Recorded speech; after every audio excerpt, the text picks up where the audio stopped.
Dostoevsky has a quote that goes like, "Your greatest sin is that you've betrayed yourself over nothing." When I read this quote, I wanted to think about it a bit more, as I do believe that every decision that we tend to make revolves around two main outcomes. Does this align with the person I want to be, or does it not align with the person I want to be?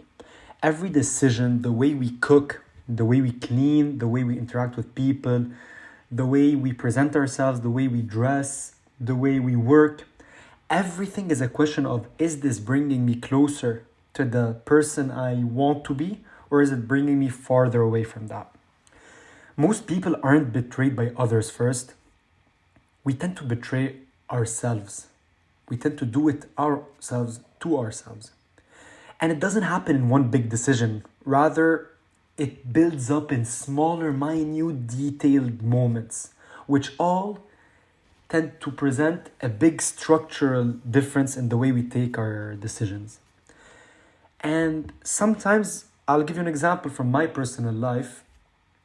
I betray myself over, for example, the fast foods that I like. The fact that I didn't post videos on the YouTube channel in the exact frequency that I would like.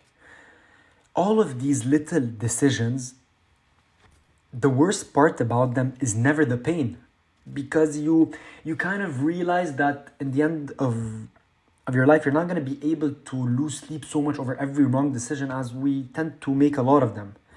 But rather, the painful realization in it is that it was for nothing. I'll give you the example once again from the same example. Like, me not posting videos was just so I can lay an hour more scrolling on Instagram or TikTok. Relationships, jobs, friendships, habits, silence and fear, all of these, they're realms where we tend to betray ourselves. Sometimes the betrayal can be something as small as not sticking to your program, and something as big as not talking about an issue of human importance because you don't want to stir up political differences. And we've all done this, and we are always going to do it. The question is, how do I realize that I am making decisions against myself and that I'm sacrificing my mission, my purpose, who I want to be, my identity, for nothing? Betraying yourself really means that when you say yes when you want to say no, saying yes to plans because you don't want to seem like the friend that doesn't want to go out a lot, saying yes to plans because you keep saying, I don't want them to think I don't like them or I don't want to hang out with them. Staying silent when you should speak about issues, especially as the issue that we've seen, the genocide, the Israeli genocide continuously on the Palestinian people, where some people tend to not talk about it because you don't want to be too politically incorrect or correct, rather that this is not a political problem, it's a human problem. Sometimes we lower our standards to be accepted.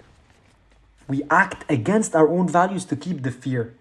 This is not weakness. You need to realize that this is not you being a weak person. This is rooted in fear. The human psyche revolves around one major line, in my opinion, which is the question of belonging to a group, to people, to friends, family, loved ones. Human connection is the most essential part of the human existence. If you have good friends and good people around you, you can walk through any problem, any sort of bad moment. If you can remember, for example, I remember when in high school, when I used to get bad grades on exams, which is relatively something that is bad, I used to look at my friends having the same grades and we would just laugh. The human connection can guide you through life no matter how bleak it is. So we all have this fear of being alone, rejected, misunderstood, and even abandoned. Self-betrayal is a survival instinct that overstays its welcome. And people do it because we have a desire to be loved, validated, and chosen. We love it. We love belonging. We love hearing people say that they love us. We love seeing that we have a large group of friends. We love popularity. As much as people tend to say that they don't, the highest sense of self-acceptance and self-reliance is when you realize that you do not need a lot of people around you. You need the right people around you. And it starts with doing the right thing and not betraying your values and yourself. People also do it because of a fear of loss. The human brain has a very hard time adapting to grief and loss. It's the most complex human emotion because the human brain isn't used to understanding that someone that we loved is out of our life. That's why breakups are difficult, friendship loss, even when you just stop talking to some people, the brain seems to find a very difficult time in processing grief.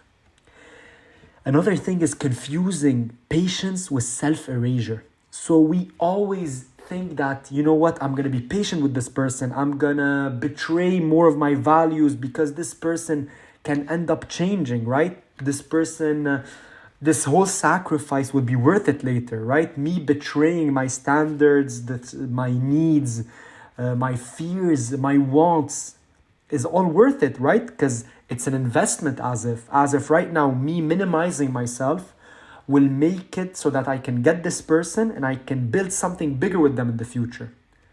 But an investment that is built on minimizing yourself will never be an investment that sticks or that brings you a positive return. Never.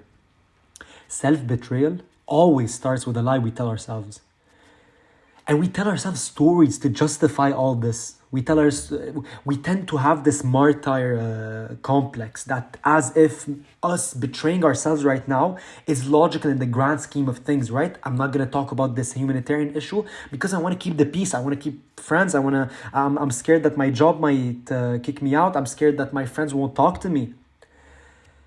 Once you ignore your inner voice more and more, there's gonna become a bigger delta, so a difference between who you want to be and who you know you can be and who you are. And this is where the cost of betraying yourself starts showing up. You have a loss of self-respect. Even if no one else sees it, you can be a very confident person, but you know between you and yourself that you are betraying yourself. There's going to become a very big quiet resentment that builds over time, and anger that comes out in the wrong places. You're gonna feel empty, even when things look fine, look amazing. People that betray themselves, people that know they can do better, and be more authentic to themselves. Once again, we're not saying have a better job or have a better body or anything, not at all. If your happiness comes from having something that is not deemed successful, as long as it brings you happiness, then you're more than okay. But the more you betray yourself, the more you're going to be angry. And I've seen this from people that have so much aptitude to become so much bigger. And the more they tend to minimize themselves, the more anger they have, the more they're mad at small things, the more they lash out at people, the more they feel empty. Even when things look amazing, you have a very high paying job, you have a nice body, you have a nice physique, and these people will feel like there's an emptiness in their soul. The moment you don't live aligned with your soul is the moment your soul is going to feel miserable. And a miserable soul, no matter what you buy, no matter what you consume, you will never be able to make it a happy soul.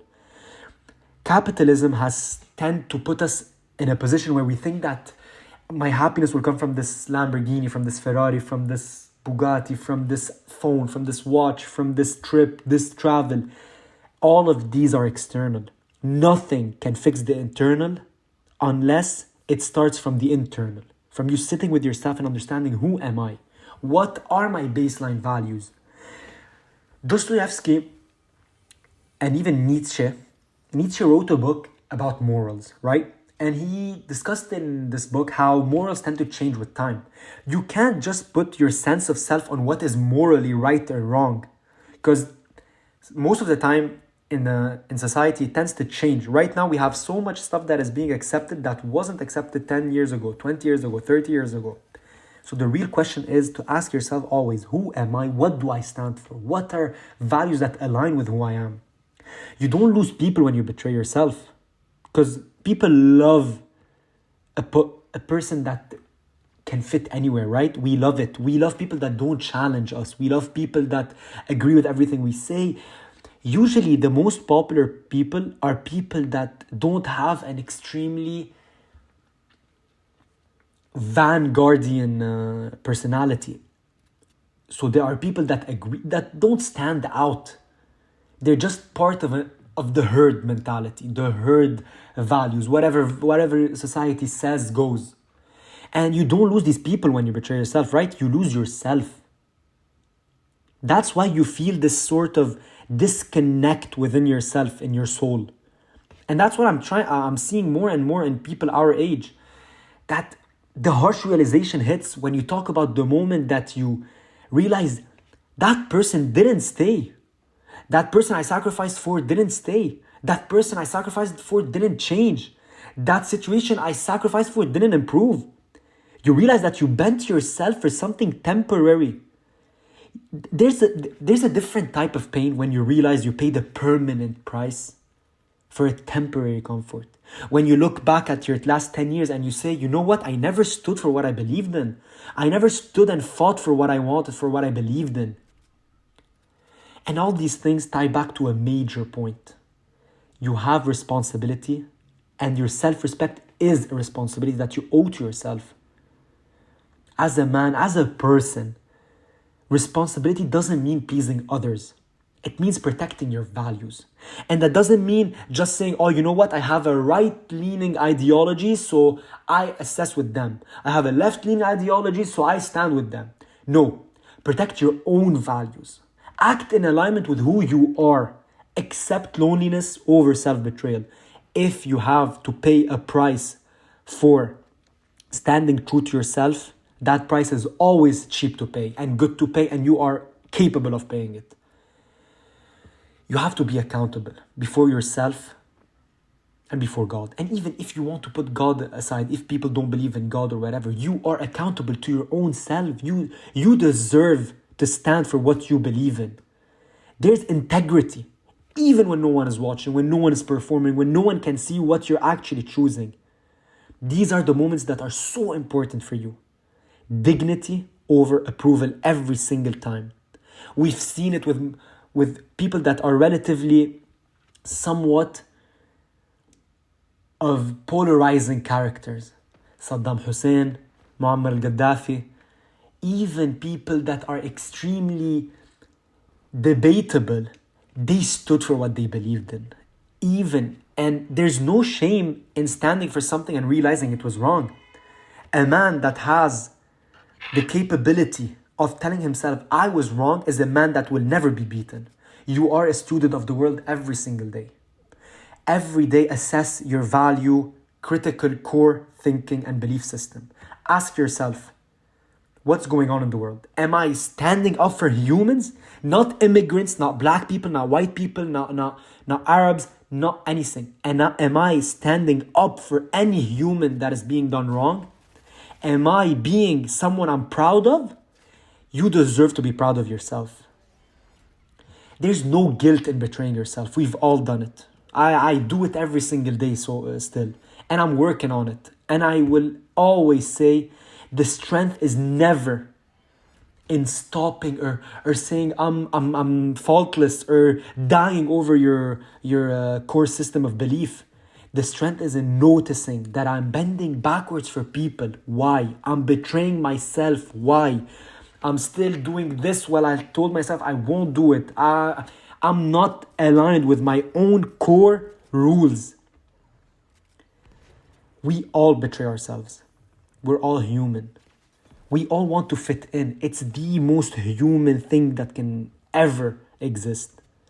But my question is, I studied finance, so I understand things from a financial point of view. And my question is, whenever we invest, we ask ourselves, is the cost logical to the outcome?